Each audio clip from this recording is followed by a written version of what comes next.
Hi. Hello. So who are you? Who am I? I am Trinity Murray, And and and and I'm married to Justin Murray. and There was.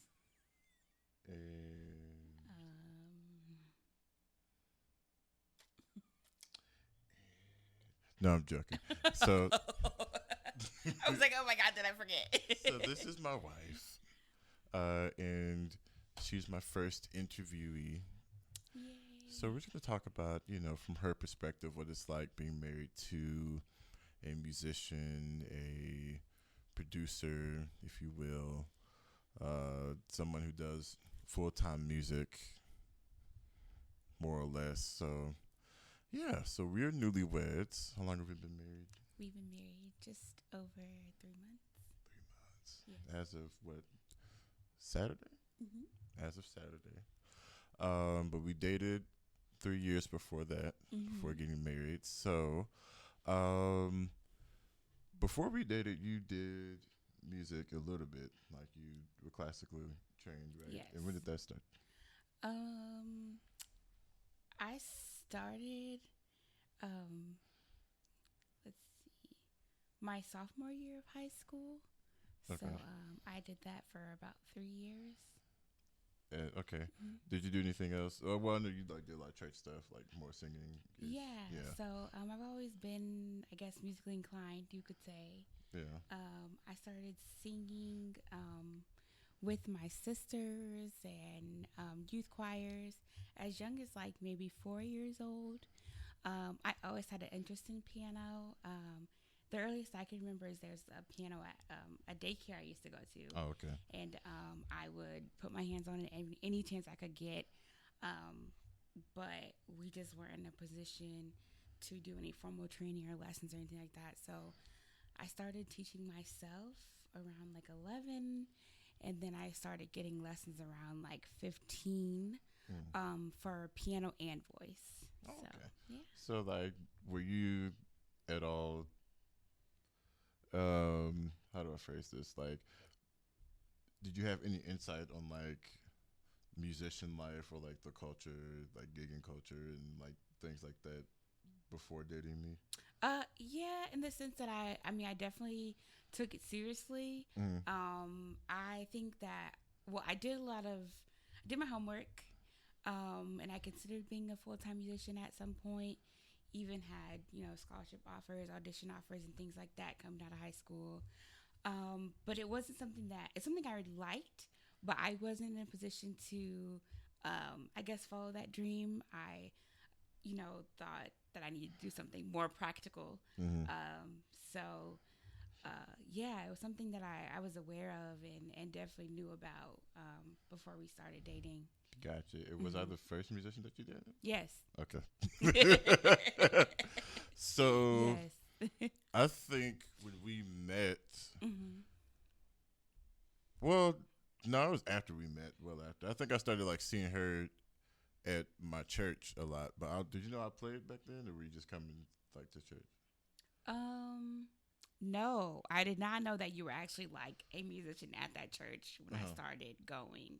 Gotcha. Um, So yeah, so I would see her there, and then the church had kind of moved and opened up a campus in Edwardsville, and so they sent me out there, and I was like the MD up there, and then by then we were like really strong friends, Absolutely. and so I would see her come there. Now, what was that like? Cause I think that's probably when you first actually start seeing me play. Cause you never came to any gigs of mine right before we started dating. Right. So Right. what was that like? Like, first of all, because did you have interest at that point, or was it just kind of like, oh, Like there she's? in dating you? Yeah. Oh, I would definitely say that it like um probably was starting to develop. at that around time. that time. Yeah. So when did you that started was playing. that like a was that ever a red flag when you just saw like that and you're just like, oh snap, like No, I okay. think the opposite. I think that it was kind of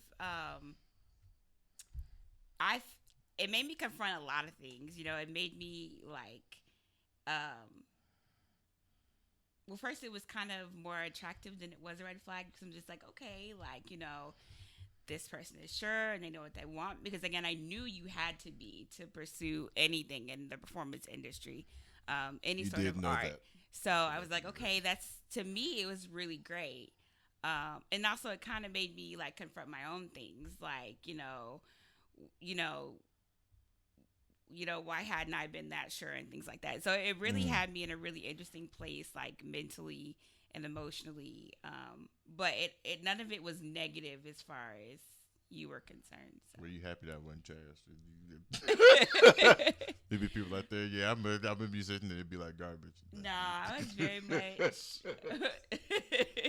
I was very much impressed. I was very much probably in awe. Okay. You gotta ask. I be seeing them at Guitar Center all the time. Their little girlfriends. Oh, Tommy plays drums. No. Okay. But I think I knew about cases like that. So Mhm. whenever I saw you play, I was like, oh, he can actually play. Like, it's like a real thing. Okay. So it seems like you knew that I would like take it seriously though, because there be some Right, people that it right. do be some people that's like Mhm. cold, but like that's still like, you know, Right. they like kind of side gig or like hobbies. So like you could tell that I was like, well, you knew what I was Yeah. going to school for. Right. I knew what you Okay. went to school for. Yeah. Also, just again, in my experience, while people are playing, I think you can see that certain people have a passion for it and a love for it, others don't, and it's there. And, musicians talk a lot about, well, I don't think we talk a lot, but we know a lot about, like,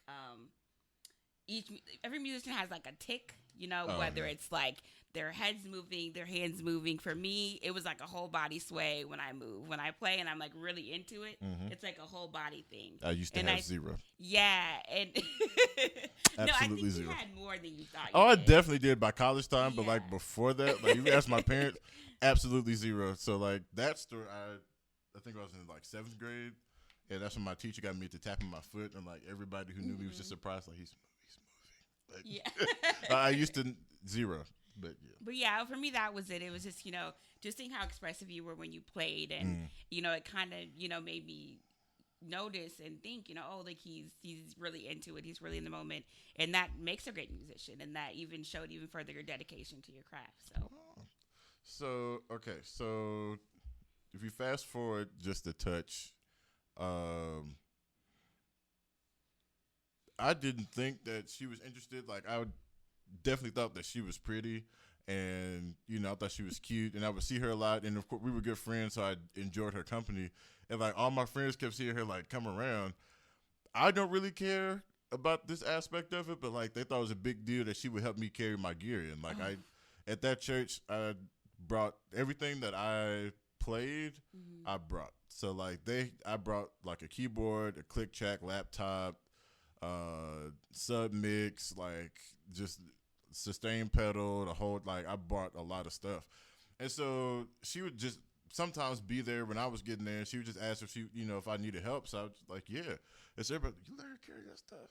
I'm like, yeah. Like, what's the big deal? And so we started dating. Quite a what like 4 months roughly. Yeah.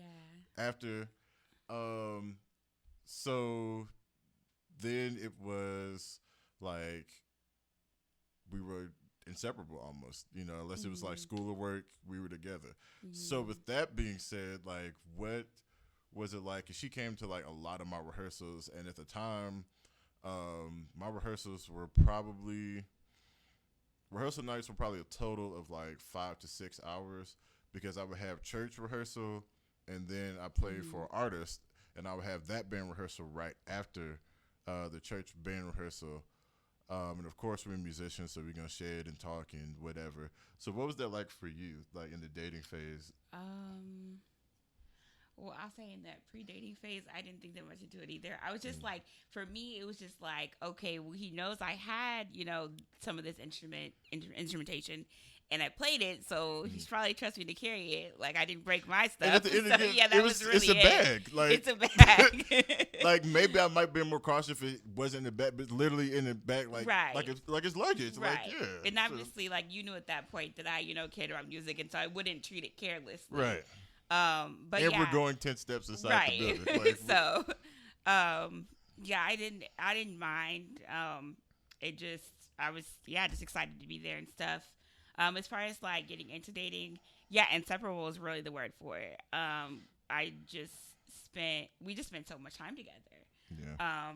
And it was great. Yeah, a lot of it. I enjoyed your company. I of course missed playing. I started kind of back tinkering around with it at that point, and then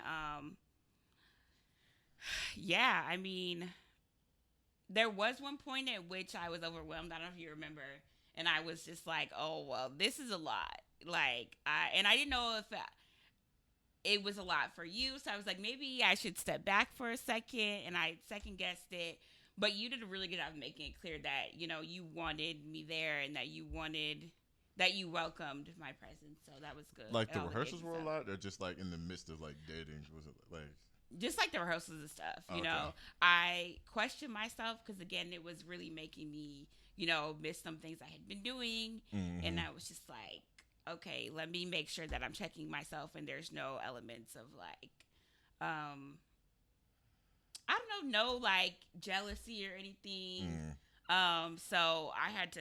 That's the point in which we went on like a week break, and I was just like, make sure you're cool with this. I had to check myself. I did. So I feel like I was so lost in it, and I was just like, is it healthy? Like lost in the music, or is it bordering on obsession? Like, but because we had spent so much time together, And like music consumed a lot, not just because of like the lifestyle, but because of my literal job. So at the church, I was over 7 people.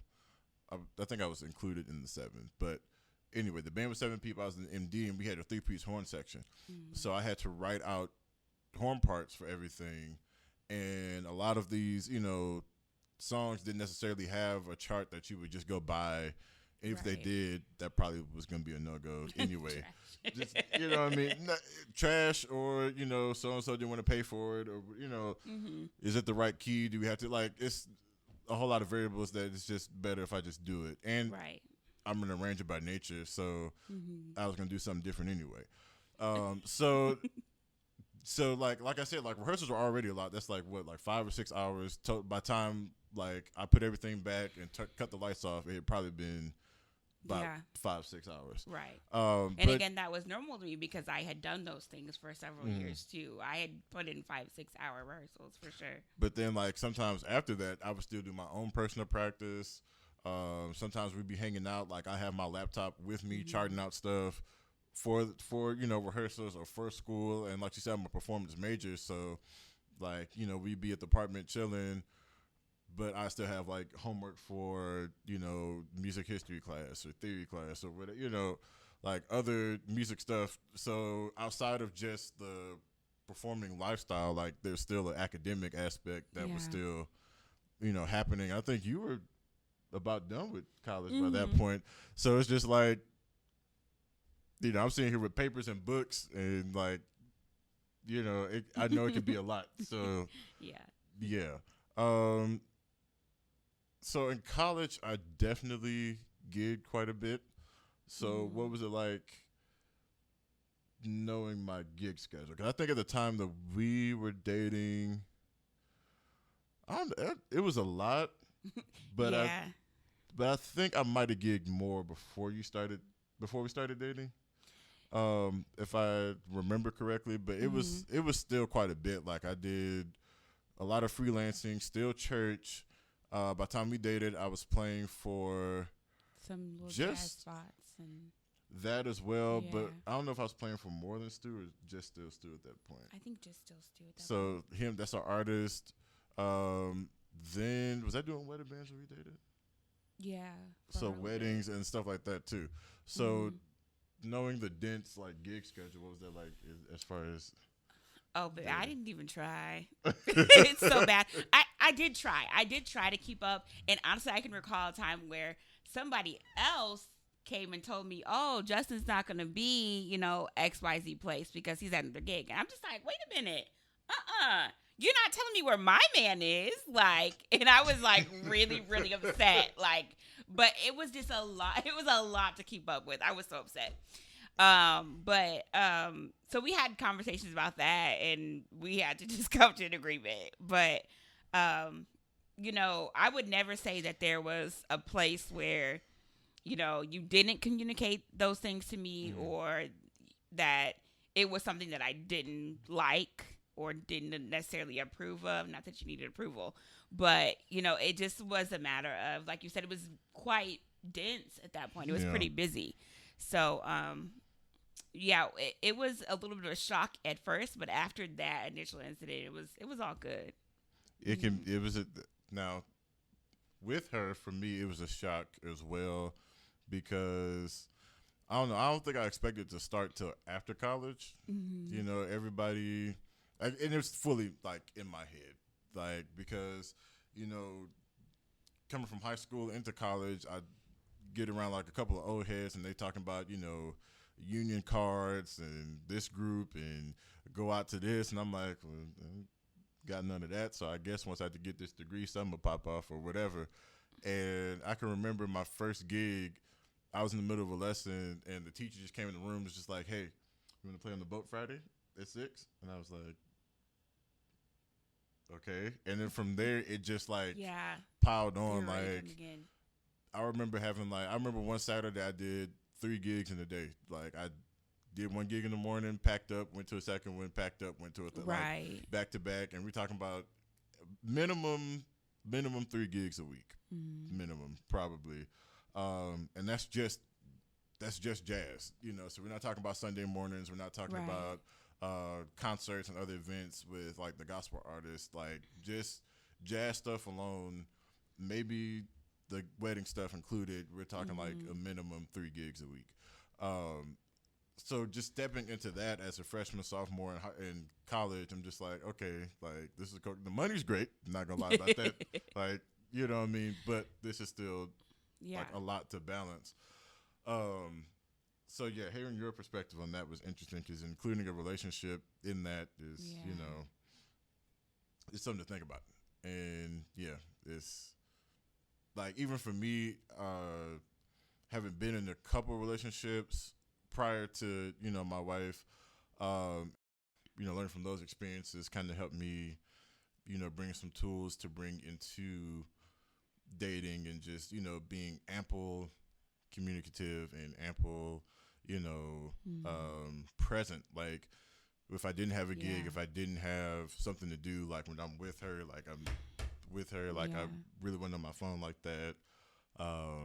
Stuff in the other room, like whatever, like it was me and her time, or, as I ain't gonna say as much because I did a lot of gigging, but like if I made plans, wasn't no canceling. Like, if we went to the movies, if we had dinner, if we had, movie night or whatever, walk, something like that, drive in, like, that was that. Like, I remember legit canceling gigs. He was like, nah, like, I already spoke to Bay, already, did that. So that definitely helped. So that's the gigging life. So I guess we fast forward a couple more years. So at this point, she's out the country. Well, you were definitely back by 2019. Yeah, so she had gone out the country. I had finished college. She came back. Now she's in Houston, so now we're in a long distance relationship. So in that whole time, we were still trying to, keep it fresh. We did a lot of virtual movie nights and kind of game nights, but more so like in-depth conversation. Like, we did a lot of in-depth conversation in person, even before we started dating, but like even more so getting deeper into our relationship, deeper in each other. Lots of virtual prayer time. We still fasted together. We did things like that. I would video chat her like in church just so she could watch service, and sometimes I did a lot of video chatting with her like when I was on gigs, just to keep those kind of same things going, to try to not make it like, oh, I miss and I wish, like it was I would bring an extra device or just make sure it's charged just proper up, on my gigs and things like that. So like I said, so she's back. We're still long distance. It's like 2019. And that's kind of when Str8 Up Productions kicks off. So what goes through your mind at that point?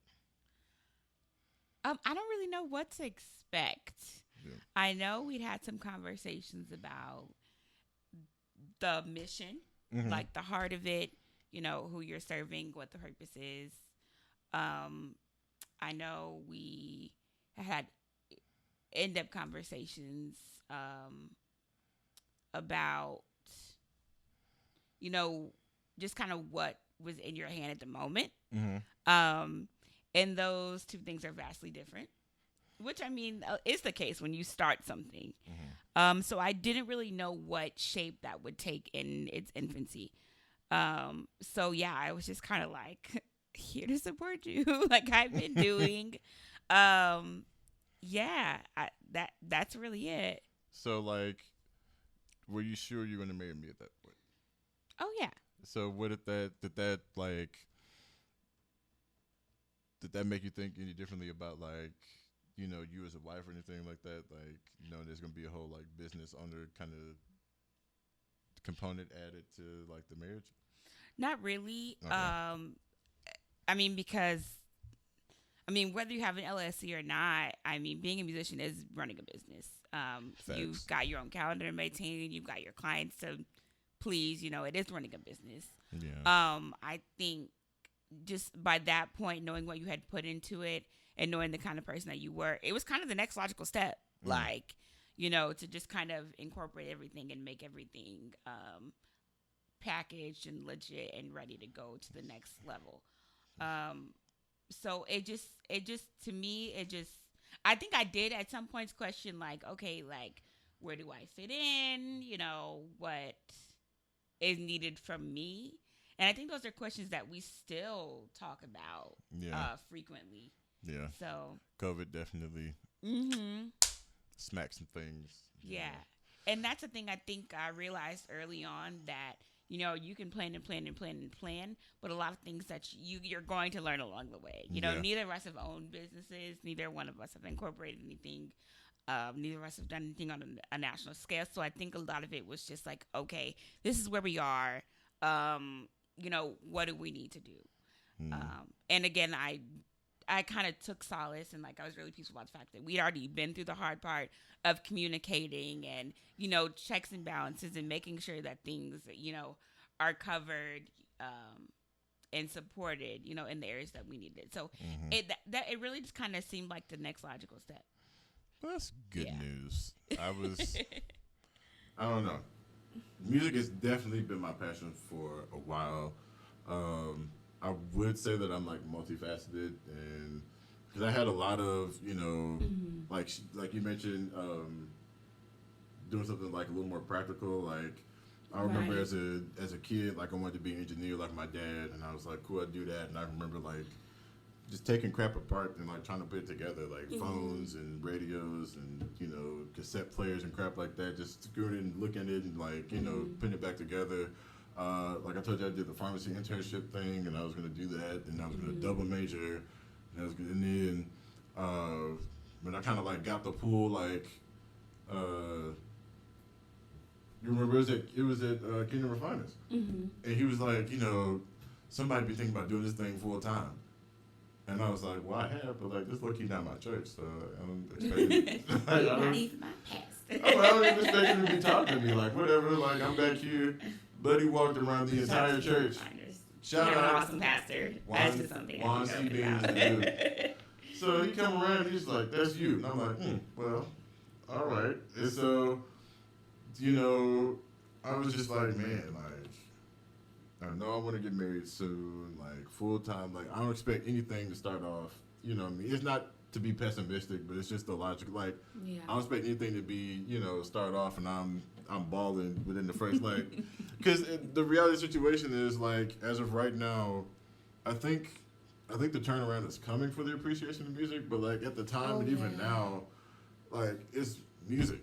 Right. You know what I mean? Like you tell somebody you're a musician. they expect to hear singer, rapper, or producer, and when you get into the word of producer, it's you make a hip hop beats. Right. Or vice versa. They just, oh, but what do you really do? That's the other part. That's the other part. Oh yeah, so what's your real job? And you know what I mean? That's nice, but what do you really do? What do you really want to do? Facing that, knowing that, knowing what world I'm going into. I'm going to a lot of music world. I'm unestablished. I'm in St. Louis, for Christ's sake. Like, it's enough of us. You know what I mean? In the St. Louis area, like, it's enough of us already. It's gospel, so then do you expect, do I have to worry about the people expecting you everything for cheap or free? Right. I'm black, so you already know that. Right. You know what I mean? Like, it's a lot to think about, but just where my faith was and everything, I was like, if he said it, all right, let's go on and, let's go on and do it. At the time, I was playing for a few more artists at the time. I think about 2019, I was a member of Mood Church under Apostle Jared Pace. So he had mentioned, doing the project. So I had some people kind of lined up, but then, still the internal fear, how long is it going to take? Are these people going to pay on time? X, Y, Z, like, whatever. But I couldn't really think about that. And, like, knowing, that I was, at the time, knowing that marriage was, like, coming up, it's just like, okay, get in the house, get some things in order, like, can I support bills? Can I, whatever. Because there was a lot of moving parts in our life. It's a lot. So knowing that, like, she was peaceful about it kind of helped me out because I was still kind of living with my parents, and Str8 Up Productions started, like, in the basement. So that was, like, and I worked from home. So, I quit my 9 to 5, and that's what I'm doing all day. And it kind of felt weird because it's just, like, knowing the stigma that full-time musicians get already, like, I was definitely fearful for how you would feel because I was just like, every day I'm making stems, I'm making tracks, but for the longest time, ain't been no vocals, ain't been no, no backgrounds done, nothing's being released, so it's just like, so this dude just downstairs tinkering for 8 hours. But yeah, I never felt that way. I very much, and I remember having that conversation. I was just like, maybe it's not what you see right now, but there was, even on slow times, you made a living. Like, that was the reality of it for me, because not every musician does, especially this early. Like you said, we're talking about you're still in college, getting all these gigs and things like that, and still making a wage that's livable. Like, that's okay. Now we mean livable with, like, college livable. So, neither one of us are balling, but it still was like a reasonable wage for the place. Bills were paid. You had a reasonable amount of spending money. You didn't ramen noodle every night. Like, you were living okay. You were living great for where you were at. Bless God, still able to travel. Yeah, still able to travel. Like, see my girlfriend at the time quite a bit. I'd say at least once a month or once a month. Was it every 2 to 3 months? Yeah. Roughly. Every 2 months. So even all of that, so knowing that she was, knowing that you were comfortable, kind of kept me at bay. So now for the people that may be dating full-time musicians and don't know the lifestyle, what would you say? I would say be patient. Be patient and realize that it is a job. Some days that job is 6 hours of practicing, and some days that job is 6 to 8 hours of gigging, and some days it's a mix, but it is a job. Just like I get up and go teach every day, or I get up and go do what I do, it's a job, and that's just what you have to realize. It's something to be celebrated. Again, it's just something to be celebrated. It's not. It takes a lot of initiative, a lot of motivation, a lot of determination to do this. And also, don't feel bad about questioning it. I mean, I had to take a moment and be like, okay, is this guy serious? Is he motivated enough to make it work? And fortunately for me, the answer is yes. But don't feel bad about questioning it. I think where we go wrong is where we question it and we automatically assume something negative is going to happen, which does. But be open minded, be patient, be informed, and be understanding that it is a Be job. informed. Yes, be informed. Yeah. And I would say, get out there, go see what he does. Is he a good musician? Would you listen to this? And if he's not, just he's your favorite musician. He's your favorite musician, okay? He's the best one. But yeah, all those things are just good things to keep in mind. Absolutely. Yeah. That's us. We'll see what next month, next holds. year is like. But yes. That's your story. My story? Our story. Oh. But you have to interview the star. Oh, because I'm a guest. Yes. Okay. You're the guest. Yes. Yeah. Any other nuggets? No, I guess that's it. Any other questions? No, I'm good. This was dope. So there's gonna be one of these every week. Different guests. I think I'm gonna try to have my parents on soon, so you can get that perspective. Talking to a lot of musicians, a lot of music teachers, because full-time music does not just mean that you play. Full-time music could be teachers, can be writers, composers, all of that. Right. A lot of these to come. All right, so I'll see y'all next time.